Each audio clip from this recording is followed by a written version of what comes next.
Hello besties. So today I'm going to be talking about all the books that I got for my birthday, aka the month of August, because I celebrate my birthday from August 1st to August 31st. Even though my brother's birthday is August 10th and my granddad's birthday is August 31st. My birthday is every single day in August. Even after my brother's birthday, like August 10th, he's always like, okay, your birthday's now.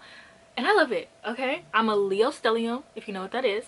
And I love it because I love my birthday, even though nothing special happens. Like literally I didn't do anything on my birthday. I got cute, I straightened my hair got longer.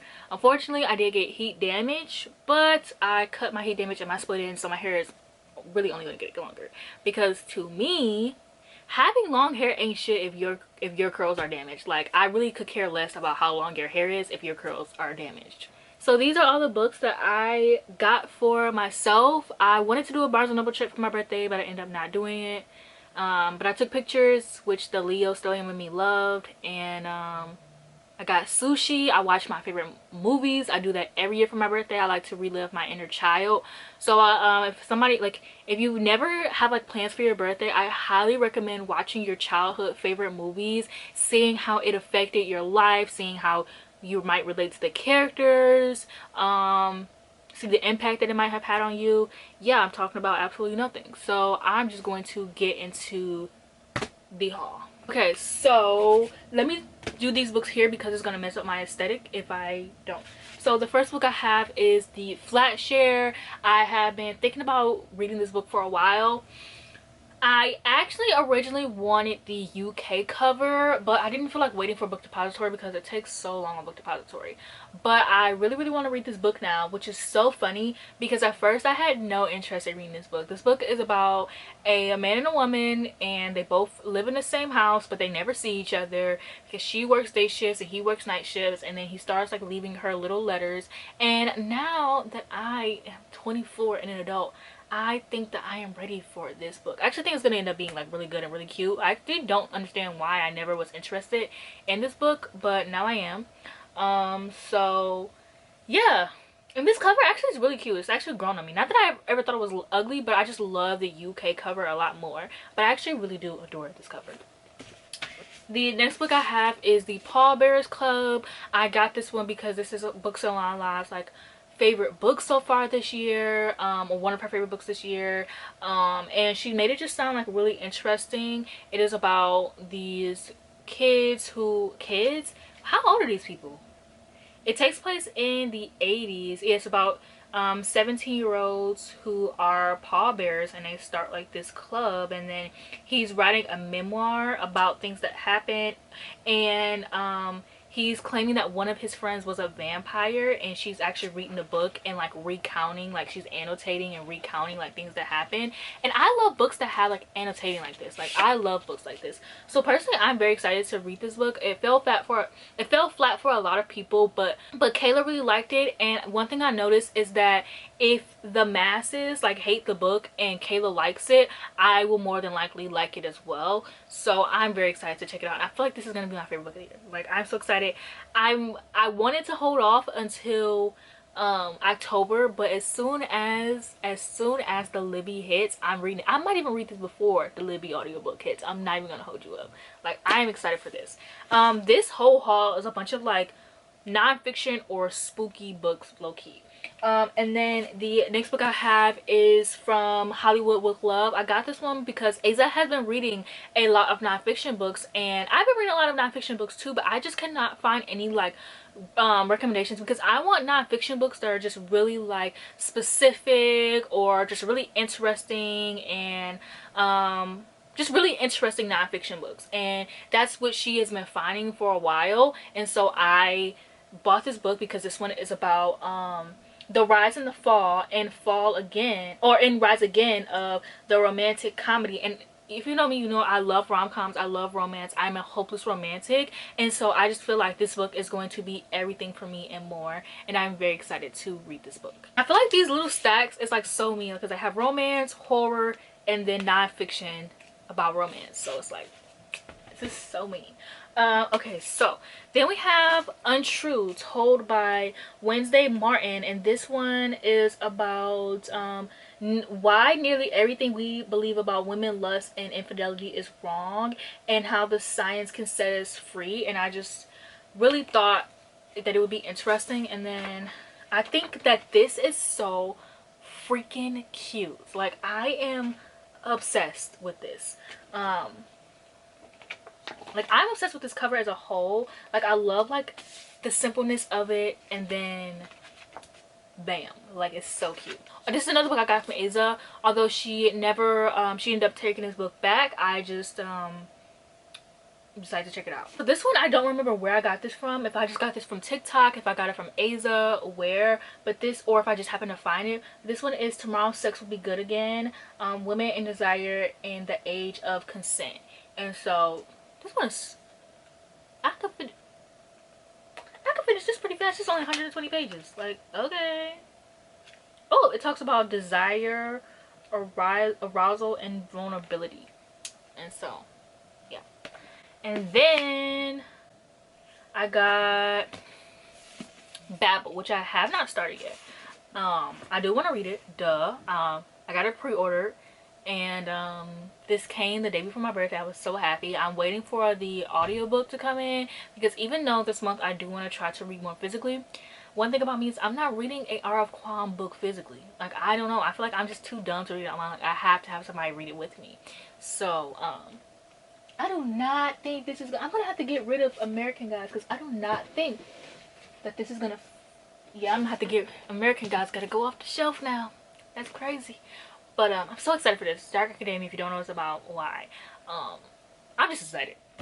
Okay, and then I got 2 books from Sigrid, who is a subscriber of mine. And then you can follow her on Instagram at Books and Beauty. I really appreciate you gifting me these 2 books. Thank you so much. So I got The Arrangement, which is a thriller, and I put this on my list because of Haley, because of any thrillers I'm reading are typically because of Haley. So I'm gonna check this out. And then Sigrid, I really hope I'm saying her name right, I'm so sorry, she said that this book is wild, so I'm really check it out. And then I do already own My Best Friend's Exorcism, but I love this cover. This is the VHS cover, and then the other cover I have is the one that is shaped like a yearbook and looks like a yearbook. And I just wanted to see the difference between the two, because the other one, like, it has, like, it looks like a yearbook when you first open it, like there's signings on the front and the back of it. And so yeah, this one just looks like it's a VHS, and I love this book. I think that is cool, so I wanted 2 copies of it, and I'm so happy that someone bought me the other copy, because now I have 2 copies of this. I do hate that these are gonna be separated, because y'all know how I am about my hardcovers and my paperbacks, and I gotta segregate them, but I'm happy that I have this nonetheless. And then I have Boink, which is about sex. A lot of these nonfiction books are about sex. I just love learning things, and like I said, I like when my nonfiction books are really interesting topics, and because sex is so, like, taboo to talk about, it is a topic that I'm interested in reading about. I did start this book, but I never got very far. I do like it so far, and I do want to get stiff. I think Mary Roach is very interesting and very funny, and I really like the things that she said so far. I just put it down and never picked it back up. I also got You All Grow Up and Leave Me, and this one is about this girl who was kidnapped. Well, okay, this is how it was pitched to me. It was pitched to me about a girl who was kidnapped, and then she gets let go, and then it, like, just recounts, like, how she felt about that. But reading the book, I actually think it's about this, and her coach was going to kidnap her. I actually think that she wasn't kidnapped. He attempted to kidnap one of his students, and in the aftermath, the authorities discovered that it was a child predator, and he had built a chamber of, and it's called a Cabin of Horrors, in his secluded rental. And And then it talks about the main character, who was one of Gary's girls, and they called him Gary's grandpa, and he was known among the students and was different from other adults and treated Piper like a grown-up. I learned that her mentor was a predator with a sordid history of child stalking and sexual fetish. But why did she feel protective of him, and why was she disappointed that he hadn't chosen her?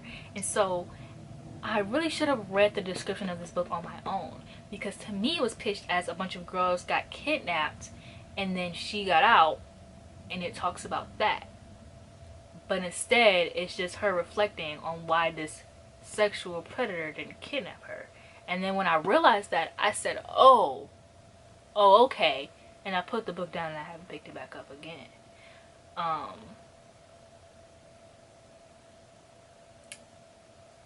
But because I own it, I am going to be reading it now.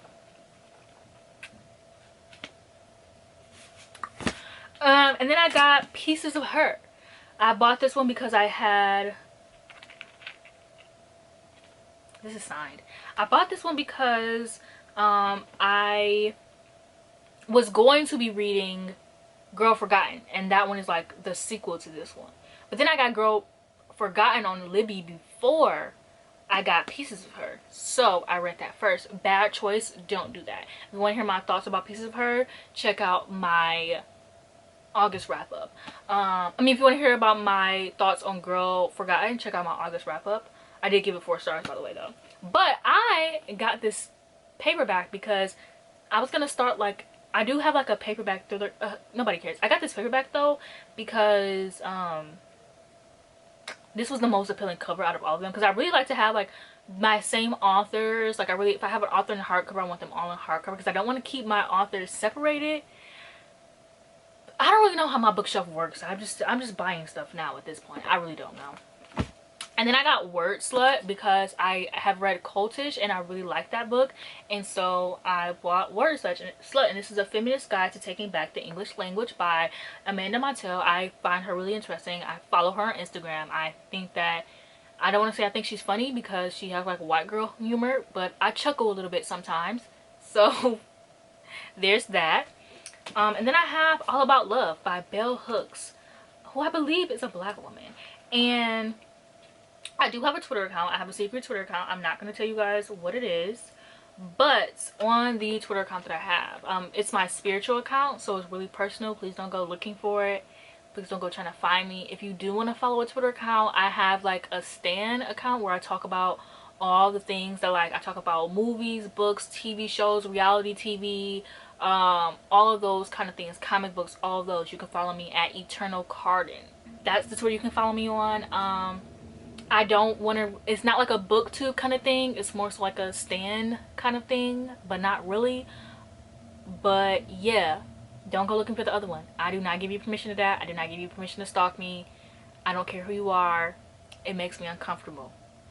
I do not want to be perceived by people. Anyway, so on that account, it's a spiritual account. So that one, someone recommended All About Love by Bell Hooks, and I've been seeing this one on like BookTok. Like, the BookTok girlies love her, the Instagram like girlies love her. It's a nonfiction book, All About Love, and there was a quote that was posted and I really liked it, so I said I'm gonna buy it, and I did. I'll take this bookmark out. And then I have Terms and Conditions, which I actually just read. This is the first book I finished in September.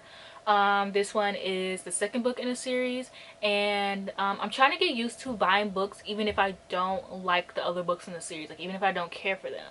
I don't have to buy all the books in the series. I can just own that singular book or those few books. So I didn't really like the first book by Lauren Asher.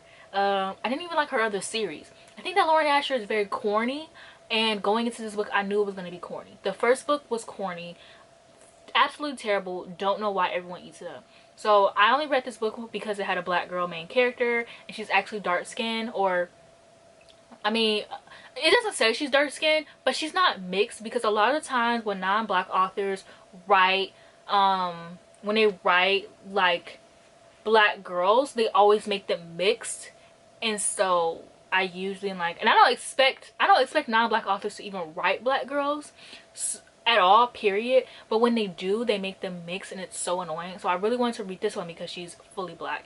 And so still fucking corny, but it's a marriage of convenience trope. I love Declan, I love Iris. They gave me the heart flutters. Absolutely loved it. I did kind of get bored towards the end because 400 pages for a romance book is insane. I really love them. Declan is my jealous king, my jealous possessive king. I loved it. My grumpy king. Like, I loved it. I gave it 4 stars, but like I said, this book is corny. Like, Lauren Asher is corny. Like, her one-liners read as if she read the Shady AF Twitter thread and said, I'm gonna put this in my book. Like, there's no way the people in this book are supposed to be adults because they sometimes talk like high schoolers.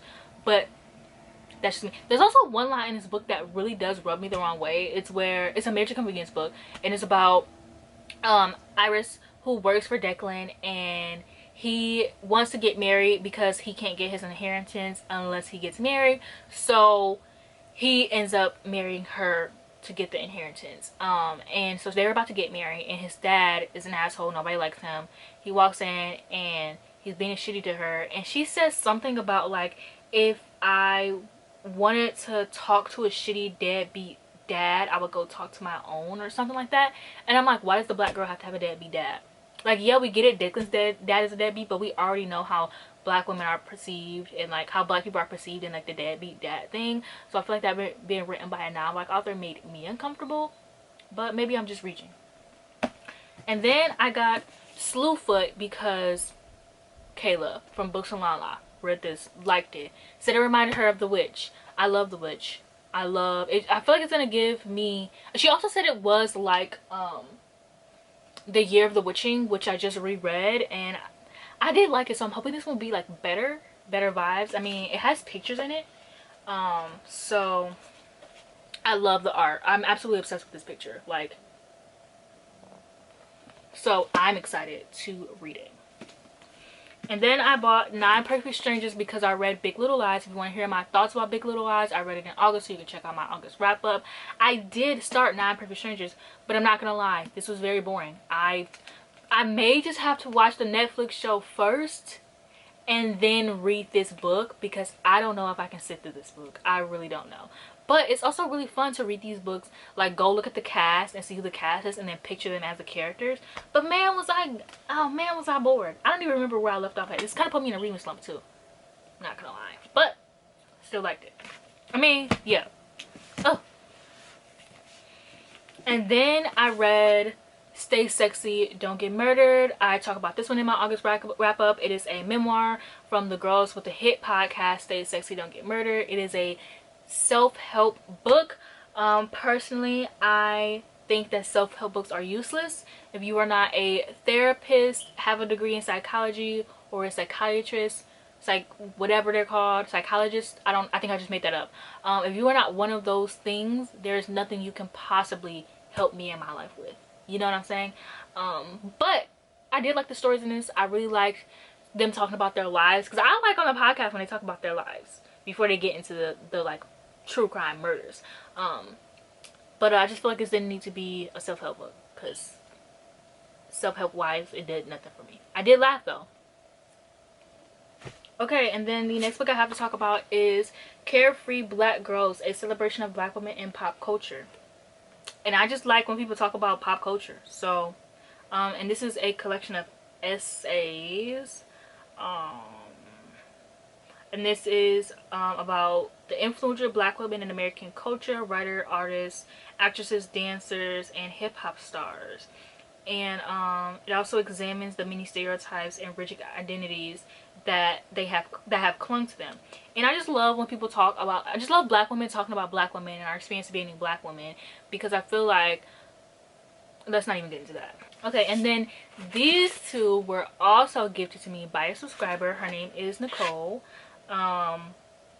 She didn't give me an ad name or anything, but we have Killing the Black Body, Race, Reproduction, and the Meaning of Liberty.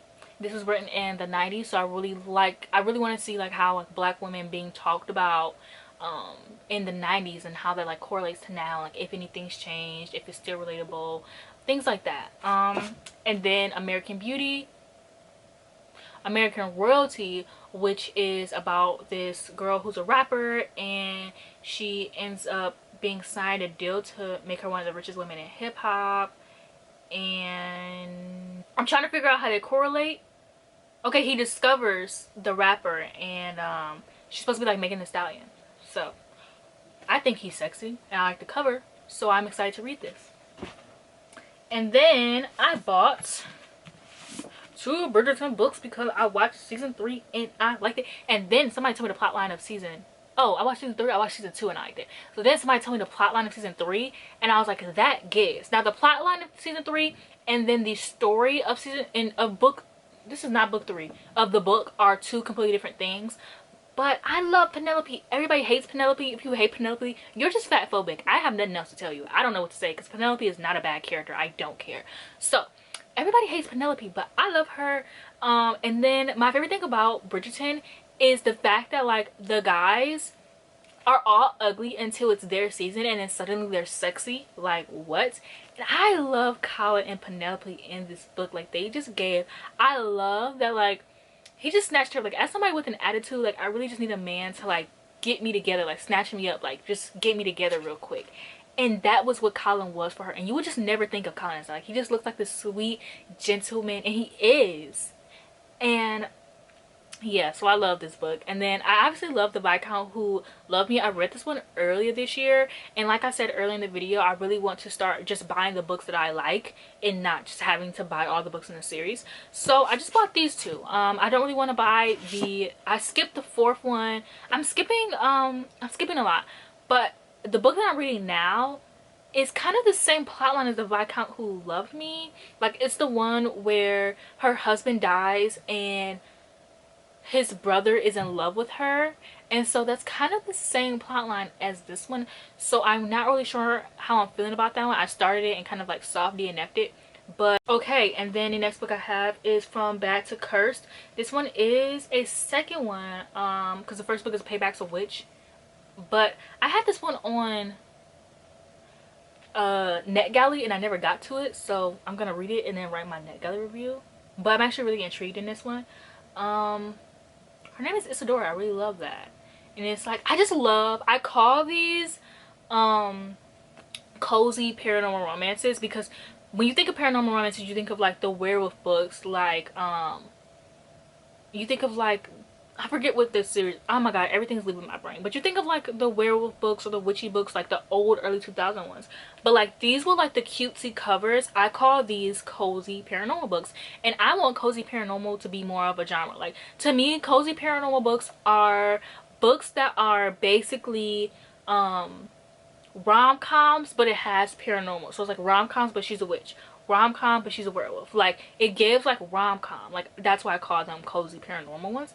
And so I really love that genre, and I want there to be more of that genre. So I want to buy and support these authors so that the publishers can know that these are books that like I really enjoy. So yeah. So then the next book I have is The Best of Friends by Lucinda Berry. This is about 3 boys who are friends, and then their 3 moms who are also friends, best friends. And so one night, there are 2 shots that go off. One night these boys are hanging out.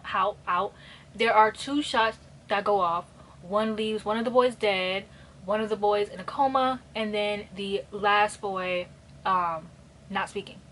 So this book just follows what happened, and even though the ending was like kind of not predictable, but like it kind of felt flat for me, I really like the way that Lucinda Berry writes. She's a child psychologist. I read another one of her books, and I just find the way that she writes very interesting, and there's always drama going on. I feel like at least if you're a thriller, like if you can't write like a really twisty ending, like a really shocking ending, then the least you can do is have tea and drama. And that's one thing that Lucinda Berry does, is have tea and drama. Now, speaking of thrillers with tea and drama, For Your Own Good, dark academia thriller. I read this book, I want to say a year ago, and I tried to order this book and I ordered this book and it never came in. Like it just would never come in. So I decided to buy it used finally, and I really like this book. I ended up bumping it up to 5 stars because even though the ending felt flat for me, I still absolutely love this book. And like I said, it had tea, it had drama, and I ate it up.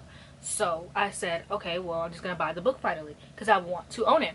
So this book is a dark academic thriller. It follows some teachers in this prestigious school. It follows a student in the prestigious school, and one of these teachers end up dying. And it's really interesting because you get like POVs from them, and then they die. And then a girl is suspected to have, oh no, is it a teacher or is it a parent?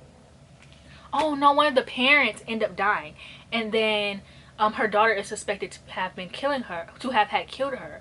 And you're just following like the mystery of what happened. And like I said, this book, like one of the teachers in this book is just crazy, and I just loved it. And like it was just, the school was just so prestigious, and I like the idea of following the teachers and not the students.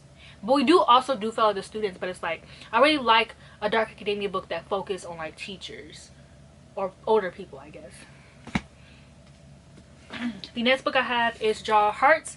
I talk about this in my August wrap up. This book is a thriller book. It is about this girl who assists her boyfriend in killing her best friend when they were 16, and then he is put on trial for it. Also her, she's going to jail. Half of this book is about her in jail, and then and then the guy ends up breaking out, and then she actually gets out, and then these string of murders end up happening that are exactly like how her best friend died. And so yeah, it's not like she has to figure out what's going on, but like you follow that story. And I really love this book. I gave it 5 out of 5 stars. Like I said, the ending wasn't really that shocking, but I did figure out the plot twist, but that's only because I guessed it 5 minutes before the plot twist was really said. Like I want to say the twist is about 70% through, and then I figure it out, but it's not like the twist, but I still ended up figuring out the twist, if that makes sense.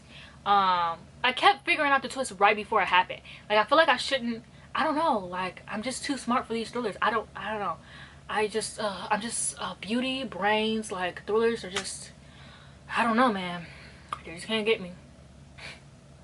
But yeah, I really liked it. It reminded me of Scream, and I love Scream.